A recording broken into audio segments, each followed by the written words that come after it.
Hi ಎಲ್ಲರಿಗೂ ನಮಸ್ಕಾರ. Welcome back to Airo vlogs. ಇವತ್ತು ಪಪ್ಪಾಯದಿಂದ ಅದು ಕಾಯಿ ಪಪ್ಪಾಯದಿಂದ ಹೆಂಗೆ ಟೂಟಿ ಫ್ರೂಟಿ ಮಾಡೋದು ಅಂತ ಇಲ್ಲಿ ತೋರಿಸ್ಕೊಡತ್ತೀನಿ ರೀ. ಇಲ್ಲೇ ನಮ್ಮ ಗಿಡದೊಳಗೆ ಒಂದು ಕಾಯಿಯಿಂದ ಪಪ್ಪಾಯ ಹರ್ಕೊಂಬಂದೀನಿ. ಇದು ಒಂದು ಅರ್ಧ kg ಆಗ್ಬೋದು ರೀ. ಇದು ಕೊಯ್ದೆಲ್ಲ ಮಾಡಿದರೆ ಅದನ್ನೆಲ್ಲ ಈಗ ವಾಶ್ ಮಾಡ್ಕೊಂಬಂದೀನಿ. ಅದನ್ನ ಹೆಂಗೆ ಮಾಡೋದು ಅಂತ ತೋರಿಸ್ಕೊಡ್ತೀನಿ ನೋಡಿರಿ. ಫಸ್ಟ್ ಇದೆಲ್ಲ ಪೀಲ್ ಮಾಡ್ಕೋಬೇಕು. ಅದನ್ನ ಹಿಂದೆ ಮುಂದೆ ಕಟ್ ಮಾಡಿ ಎಲ್ಲ ಶಿಪ್ಪಿ ಸುಲ್ಕೊರಿ. ಸುಲ್ಕೊಂಡ್ಮ್ಯಾಗ ಹಿಂಗೆ ಕಾಣ್ತೈತೆ ನೋಡಿರಿ. ಹಿಂಗೆ ಕಾಣ್ಮ್ಯಾಗ ಇನ್ನೊಂದ್ಸಲಿ ವಾಶ್ ಮಾಡ್ಕೊಂಬರ್ರಿ. ಅದ್ರ ಮ್ಯಾಗ ಹಾಲು ಇರ್ತೈತಲ್ಲ ಅದೆಲ್ಲ ಒಂದು ಸ್ವಲ್ಪ ಕೈಗೆಲ್ಲ ಹತ್ತಿರುತ್ತೆ, ಕಹಿ ಅನ್ನಿಸ್ಬಹುದು. ಹಾಗಾಗಿ ಅದನ್ನೆಲ್ಲ ವಾಶ್ ಮಾಡ್ಕೊಂಬರ್ರಿ. ಮಾಡ್ಕೊಂಬಂದ ತಕ್ಷಣ ಇದ್ರೊಳಗೆಲ್ಲ ಹಿಂಗೆ ಕಾಳು ಥರ ಇರ್ತಾವಲ್ಲ, ಬೀಜದ ಥರ, ಆ ಬೀಜನೂ ಎಲ್ಲ ರಿಮೂವ್ ಮಾಡಿಕೊಡ್ರಿ. ರಿಮೂವ್ ಮಾಡ್ಕೊಂಡು ಮತ್ತೆ ಹಿಂಗೆ ಸಣ್ಣ ಆಗಿ ಕಟ್ ಮಾಡ್ಕೊರಿ. ಕಟ್ ಮಾಡ್ಕೊಂಡು ಇಲ್ಲಿ ವೈಟ್ ಪಾರ್ಟ್ ಇರ್ತೈತೆ ನೋಡಿರಿ ಅದ್ರೊಳಗೆ, ಅದನ್ನು ರಿಮೂವ್ ಮಾಡ್ಕೋಬೇಕು. ಯಾಕಂದ್ರೆ ಅದು ಸಾಫ್ಟ್ ಇರ್ತೈತಲ್ಲ, ಅವು ಟೂಟಿ ಫ್ರೂಟಿ ಟೇಸ್ಟ್ ಹಾಳಾಗ್ತೈತಿ. ಹಾಗಾಗಿ ಒಳಗೆ ಸಾಫ್ಟ್ ಲೇಯರ್ ಒಂದು ಇರ್ತೈತಲ್ಲ ಅದನ್ನು ಕಟ್ ಮಾಡ್ಕೊರಿ. ತೆಗೆದು ಆಮೇಲೆ ಹಿಂಗೆ ಸಣ್ಣ ಪೀಸ್ ಕಟ್ ಮಾಡ್ಕೊರಿ. ನಾ ತೊಗೊಂಡಿದ್ದು ಪಪ್ಪಾಯ ಈಗ 1.5 ಕಪ್ ಆಗೈತಿ. ಅದು ಕಟ್ ಮಾಡಿ ಇಟ್ಕೊಂಡಾಗ ಅದ್ರ ಲೆಕ್ಕದ ಮೇಲೆ 1.5 ಕಪ್ಪಿಗೆ 3 ಕಪ್ಪು ನೀರು ಹಾಕೊಳತ್ತೀನಿ. ಬೇಯ್ಸೋಕೆ ಅಗ್ಲನ್ ಪಾತ್ರೆನ ತೊಗೋಬೇಕು. ಗುಂಡನ ಪಾತ್ರೆ ಯಾವುದು ತೊಗೋಬೇಡ್ರಿ. ಅಗ್ಲನ್ ಪಾತ್ರೆ ಒಳಗಾದ್ರೆ ಚಂದಗೆ ಬೇಯ್ತಾವು. ಹಾಗಾಗಿ ನಾನಿಲ್ಲಿ ಅಗ್ಲನ್ ಪಾತ್ರೆದೊಳಗೆ ಬೇಯಿಸತ್ತೀನಿ. ನೀವು ಹಂಗೆ ಬೇಯಿಸ್ಬೇಕಂದ್ರೆ ಅಗ್ಲನ್ ಪಾತ್ರೆನ ತೊಗೋಬೇಕು. ನಾ ಇಲ್ಲಿ 3 ಕಪ್ ನೀರು ಹಾಕೊಳತ್ತೀನಿ. ಅಳತಿ ಮೇಲೇ ಕರೆಕ್ಟಾಗಿ ಮಾಡ್ಕೊರಿ. ಅಂದಾಗ ಮಾತ್ರ ಕರೆಕ್ಟಾಗಿ ಬರ್ತೀವಿ ಟೂಟಿ ಫ್ರೂಟಿ, ಇಲ್ಲಾಂದ್ರೆ ಹಾಳಾಗಿಬಿಡ್ತಾವೆ. ಈಗ 1.5 ಕಪ್ಪಿಗೆ 3 ಕಪ್ ನೀರು ಹಾಕ್ಕೊಂಡು ಅದನ್ನು ಕರೆಕ್ಟ್ ಟೈಮ್ ಹಚ್ಚಿ 7 ಮಿನಿಟ್ಸ್ ಮಟ್ಟ ಕುದಿಸ್ರಿ. ಸ್ವಲ್ಪ ನೀರು ಉಗುರು ಬೆಚ್ಚ ಆಗಲಿ. ಉಗುರು ಬೆಚ್ಚ ಆಗುತ್ತಾನ ಒಂದು ಸ್ವಲ್ಪ ಉಗುರು ಬೆಚ್ಚ ಆದಮೇಲೆ ಅವನ್ನ ನಾವು ಪಪ್ಪಾಯನ ಹಾಕ್ಕೋಬೇಕಾಗ್ತೈತಿ. ಪಪ್ಪಾಯ ಪೀಸ್ಗಳನ್ನ ಕಟ್ ಮಾಡಿ ಇಟ್ಕೊಂಡಿರ್ತೀವಿ. ಈಗ ನೋಡಿದ್ರಲ್ಲ, 1 ನಿಮಿಷ ಸಾಕು ಉಗುರು ಬೆಚ್ಚ ಆಗಿಬಿಡ್ತಾವೆ ನೀರು.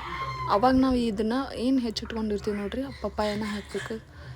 ಇನ್ನೂ ಸಣ್ಣಗೆ ಫೈನಾಗಿನೂ ಕಟ್ ಮಾಡ್ಕೋಬೋದು. ಇನ್ನೂ ಸಣ್ಣಗೂ ಮಾಡಿಕೊಂಡ್ರು ಚಲೋ ಆಗ್ತೈತಿ. ಇನ್ನು ಆದ್ರೆ ಸ್ವಲ್ಪ ದೊಡ್ಡದಾದಂದ್ರೆ ಟೂಟಿ ಫ್ರೂಟಿ ಒಂದು ಮೀಡಿಯಮ್ ಸೈಜಿಗೆ ಬರ್ತಾವೆ. ಹಾಗಾಗಿ ನಾನು ಸ್ವಲ್ಪ ದೊಡ್ಡ ಪೀಸ್ನ ಹಾಕ್ಕೊಳತ್ತೀನಿ. ನಾ ಇಲ್ಲಿ 1.5 ಕಪ್ ಏನು ಕಟ್ ಮಾಡಿ ಇಟ್ಕೊಂಡಿದ್ನ ಅವನ್ನೆಲ್ಲ ಇದ್ರೊಳಗೆ ಹಾಕ್ಕೊಳತ್ತೀನಿ ರೀ, ಬಿಸಿ ನೀರೊಳಗೆ. ಅವನ್ನೀಗ 7 ಮಿನಿಟ್ಸ್ವರೆಗೂ ಕುದಿಸ್ಬೇಕು. ನಾನು ಇಲ್ಲಿ ಕುದಿಬೇಕಾದ್ರೆ 7 ಮಿನಿಟ್ಸ್ ಆಯ್ತು. ಆದ್ರೆ ಭಾಳ ಸಾಫ್ಟ್ ಆಗಬಾರ್ದು. ಆಮೇಲೆ ಫುಲ್ ಮೆತ್ತಗಾದ್ರೆ ಅದ್ರ ಟೇಸ್ಟ್ ಕರೆಕ್ಟ್ ಬರೋಲ್ಲ. ಸಾಫ್ಟ್ ಆದ್ರೆ ಅದ್ರ ಟೂಟಿ ಫ್ರೂಟಿನ ಅನಿಸಲ್ಲ ಆಮೇಲೆ. ಹಾಗಾಗಿ ಸ್ವಲ್ಪ ಗಟ್ಟಿ ಇರಬೇಕು. ಒಂದು 7 ಮಿನಿಟ್ಸ್ ಜಸ್ಟ್ ಬೇಯಬೇಕು ಅಷ್ಟೇ ಬಿಸಿನೀರೊಳಗೆ.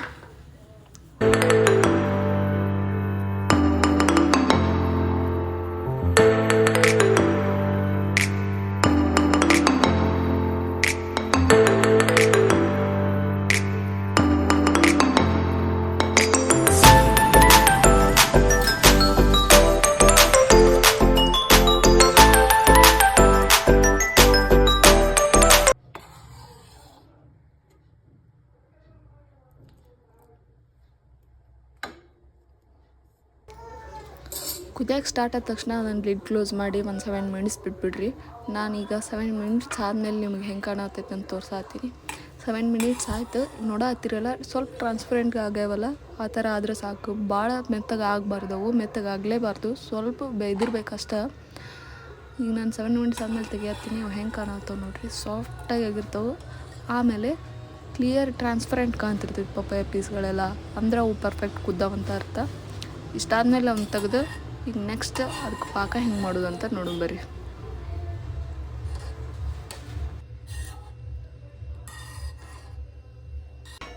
ನಾ ಇಲ್ಲೆಲ್ಲ ಫುಲ್ ಕುದಿಸಿದ ಮೇಲೆ ನಿಮ್ಗೆ ತೋರ್ಸಾತೀನಿ. ಹಿಂಗೆ ಕಾಣ್ತಾವೆ. ಭಾಳ ಸಾಫ್ಟ್ ಆಗಿಲ್ಲ. ನಾನು ನೋಡು ಪ್ರೆಸ್ ಮಾಡತ್ತೀನಿ, ಆದರೂ ಅದು ಒಳಗೆ ಹೋಗತ್ತಿಲ್ಲ. ಸೊ ಭಾಳ ಸಾಫ್ಟೂ ಆಗಿಲ್ಲ, ಅಷ್ಟು ಗಟ್ಟಿನೂ ಅದಾವೆ. ಬಟ್ ಬೇಯಿಸೀನಿ, ಮೆತ್ತಗಾಗ್ಯಾವ. ನೋಡತ್ತಿರಲ್ಲ ಎಷ್ಟು ಶೈನ್ ಕಾಣತ್ತಾವೆ ನೋಡು. ಸ್ವಲ್ಪ ಬೇಯಿಸಿದ ಮೇಲೆ ಅದು ಟೂಟಿ ಫ್ರೂಟಿ ಕಲರ್ ಕೊಟ್ಟಿಲ್ಲ ಅಂದ್ರೆ ಅದೊಂದು ಶೈನ್ ಇರುತ್ತಲ್ಲ, ಅದಕ್ಕೆ ಅನ್ನಿಸಾತಿರ್ಬೇಕು ನಿಮ್ಗೆ. ಈಗ ಇವನ್ನ ಶುಗರ್ ಸಿರಪ್ ಒಳಗೆ ಹೆಂಗೆ ಮಿಕ್ಸ್ ಮಾಡೋದು ಅಂತ ತೋರಿಸ್ತೀನಿ. ಫಸ್ಟ್ ಅದನ್ನು ಮಾಡ್ಕೊಳ್ಳೋದು ಹೆಂಗಂತ ಹೇಳ್ತೀನಿ ನೋಡಿರಿ. 3 ಕಪ್ ಆಗೋಷ್ಟು ನೀರು ಹಾಕ್ಕೊಂಡಿರ್ತೀವಿ ಅಂದ್ರೆ 1 ಕಪ್ಪಷ್ಟು ಟೂಟಿ ಫ್ರೂಟಿ ತೊಗೊಂಡಿರ್ತೀವಿ. ಈಗ ಅದರ ಅರ್ಧ ಶುಗರ್ ತೊಗೋಬೇಕು. 1 ಕಪ್ಗಿನ ಅರ್ಧ ಕಪ್ ಆಗೋಷ್ಟು ಶುಗರ್ ತೊಗೋರಿ. ಶುಗರ್ ತೊಗೊಂಡು ಎಷ್ಟು ಶುಗರ್ ತೊಗೊಂಡಿರ್ತೀವಿ ಅಷ್ಟೇ ನೀರು ಹಾಕಬೇಕು. ಅದಕ್ಕೆ ಅಷ್ಟು ಹಾಕಿ ಅದನ್ನು ಶುಗರ್ ಕರ್ಗೋವರೆಗೂ ಅದನ್ನು ಸ್ವಲ್ಪ ಕುದಿಸ್ಬೇಕು. ನಾ ಇಲ್ಲಿಷ್ಟು ಶುಗರ್ ತೊಗೊಂಡಿನಿ ನೋಡಿರಿ. 1 ಕಪ್ಪು ಆಗೋಷ್ಟು ಶುಗರ್ ತೊಗೊಂಡಿನಿ. ನಾ ಹೇಳತ್ತೀನಲ್ಲ, 3 ಕಪ್ ನೀರಿದ್ರೆ ಅದರ ಅರ್ಧ ಪಪ್ಪಾಯ ಪೀಸಸ್ ಅರ್ಧ ಶುಗರ್ ತೊಗೋಬೇಕು. ಈಗ ಅಷ್ಟು ತೊಗೊಂಡ್ಮೇಲೆ ಅದ್ರ ಶುಗರು ಎಷ್ಟು ತೊಗೊಂಡಿರ್ತಿದ್ದೆ ಅಷ್ಟು ನೀರು ಹಾಕಬೇಕು. ಈಗ ನಾನು ಅದ್ರೊಳಗೆ ಸಕ್ಕರೆ ಎಲ್ಲ ಕರಗೈತಿ. ಈಗ ನಾನು ಅದ್ರೊಳಗೆ ಪಪ್ಪಾಯ ಪೀಸಸ್ನೆಲ್ಲ ಹಾಕತ್ತೀನಿ. ಒಂದು 15 to 20 ಮಿನಿಟ್ಸ್ ಅಷ್ಟೇ ಇದನ್ನು ಕುದಿಸ್ಬೇಕಂದ್ರೆ. ಅದು ಒಂದೇಳಿ ಪಾಕ ಅಂತಾರಲ್ಲ ಅಷ್ಟೇ, ಒಂದೇಳಿ ಪಾಕ ಬರೋಷ್ಟು ಹಾಕಿದ್ರೆ ಅವೆಲ್ಲ ಟ್ರಾನ್ಸ್ಪರೆಂಟಾಗಿ ಶುಗರ್ ಸಿರಪ್ನ ಎಲ್ಲ ಹೀರ್ಕೊಂಡ್ಬಿಟ್ಟಿರ್ತಾವೆ. ಈಗ ಅದನ್ನ ಕರೆಕ್ಟ್ ಟೈಮ್ ಹಚ್ಚಿ ಒಂದು 20 ಮಿನಿಟ್ಸ್ ಇಲ್ಲ 15 ಮಿನಿಟ್ಸ್ ಅಷ್ಟು ಬಿಟ್ರೆ ಅಂದ್ರೆ ಅಷ್ಟು ಅಲ್ಲ ಅಂದ್ರೆ ಒಂದೆಳೆ ಪಾಕ ನೀವು ಕೈಲೇ ಹಿಂಗೆ ಮಾಡಿ ನೋಡಿದ್ರೆ ಗೊತ್ತಾಗ್ತದೆ. ಅಷ್ಟು ಮಾಡಿದ್ರೆ ಅದು ಪರ್ಫೆಕ್ಟ್ ಪಾಕ ರೆಡಿ ಆಕೈತಿ. ನಾ ಇಲ್ಲಿ 10 ಮಿನಿಟ್ಸ್ ಆಮೇಲೆ ತೋರ್ಸಾತೀನಿ. ಹಿಂಗಾಗಿತ್ತು ಫುಲ್ ಎಲ್ಲ ಸಿರಪ್ ಎಲ್ಲ ಪಪ್ಪಾಯ ಪೀಸಸ್ ಹೀರ್ಕೊಂಡಿದ್ವು. ನೋಡೋಕೆ ಅವು ಟ್ರಾನ್ಸ್ಪರೆಂಟೂ ಕಾಣ್ತಿರ್ತವೆ, ನಿಮ್ಗೆ ಕಾಣಿಸ್ತಿರ್ಬೋದು. ಮೊದಲಿನಕಿನ ಸಾಫ್ಟಾಗಿ ಸಕ್ಕರೆ ಪಾಕನೆಲ್ಲ ಹೀರ್ಕೊಂಡವು ಟ್ರಾನ್ಸ್ಪರೆಂಟ್ ಆಗಿರ್ತವೆ. ಈಗ ಇವನ್ನ ನಾವು ಎಲ್ಲ ಪೀಸಸ್ನು ತಕ್ಕೊಂಡು ಸಪ್ರೇಟ್ ಮಾಡಿ ಇಟ್ಕೋಬೇಕು. ನಾ ಇಲ್ಲೇ 2 ಕಲರ್ ಮಿಕ್ಸ್ ಮಾಡ್ಕೊಳತ್ತೀನಿ, ಹಾಗಾಗಿ 2 ಗ್ಲಾಸಿಗೆ ತೆಗೆದು ಇಟ್ಕೊಂಡಿನಿ.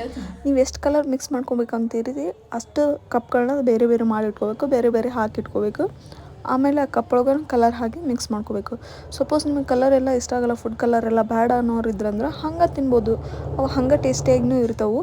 ನಾನಿಲ್ಲಿ ಟೂಟಿ ಫ್ರೂಟಿ ಬೇಕ್ರಿ ಸ್ಟೈಲ್ ಇರಬೇಕಂತ ನಾನಿಲ್ಲಿ 2 ಕಲರ್ ಹಾಕತ್ತೀನಿ, ಒಂದು ಲೆಮನ್ ಕಲರು ಒಂದು ಆರೆಂಜ್ ಕಲರೇ. 2 ಕಪ್ಪಿಗೆ ಹಾಕಿ 2 ಕಲರ್ನ ಮಿಕ್ಸ್ ಮಾಡ್ಕೊಳತ್ತೀನಿ. ಇಲ್ಲೇ ಮಾರ್ಕೆಟ್ ಒಳಗೆ ಲಿಕ್ವಿಡ್ ಟೈಪ್ ಒಳಗೂ ಕಲರ್ ಸಿಗ್ತವೆ, ಬಟ್ ನನಗೆ ಅದು ಸಿಗ್ಲಾರ್ದಕ್ಕೆ ನಾನು ಪೌಡರ್ ಟೈಪ್ ಇರೋ ಕಲರ್ಸ್ನ ತೊಗೊಂಡಿನಿ. ನನಗೆ ಸ್ವಲ್ಪ ಚುಟ್ಕಿ ಕಲರ್ ಹಾಕತ್ತೀನಿ, ಜಾಸ್ತಿನೂ ಹಾಕಬೇಡ್ರಿ, ಅದು ಒಳ್ಳೇದೂ ಅಲ್ಲ. ಫುಡ್ ಕಲರ್ಸ್ ಎಲ್ಲ ಡೇಂಜರಸ್. ಸ್ವಲ್ಪ ಹಾಕತ್ತೀನಿ, ಇದಕ್ಕೊಂದು ಚುಟ್ಕಿ ಅದಕ್ಕೊಂದು ಚುಟ್ಕಿ ಹಾಕಿನಿ. ಅಷ್ಟು ಹಾಕಿದ್ದೇನೆ ಇಷ್ಟು ಕಲರ್ ಕಾಣತೈತೆ ನೋಡಿರಿ. ಈ ಕಲರ್ಸ್ನೆಲ್ಲ ಮಿಕ್ಸ್ ಮಾಡ್ಕೊಂಡು ನೀವು ಟೈಮ್ ಇತ್ತಂದ್ರೆ ಓವರ್ ನೈಟ್ನೂ ಬಿಡ್ಬೋದು, ಅದು ಚೆಂದಾಗಿ ಅಬ್ಸರ್ವ್ ಮಾಡ್ಕೊಂಡಿರುತ್ತೆ. ನಿಮ್ಗೇನಾರ ಅರ್ಜೆಂಟಾಗಿ ಬೇಕಾಗಿತ್ತಂದ್ರೆ ಒಂದು 15 ಮಿನಿಟ್ಸ್ ಒಳಗೂ ಅದನ್ನ ತೊಗೋಬೋದು. ಕಲರ್ ಹಿಡ್ದಿರತ್ತೆ. ಸ್ವಲ್ಪ ಓವರ್ ನೈಟ್ ಬಿಡ್ತೀನಿ ಅಂದ್ರೆ ಇನ್ನೂ ಚಲೋ ಆಗ್ತವೆ.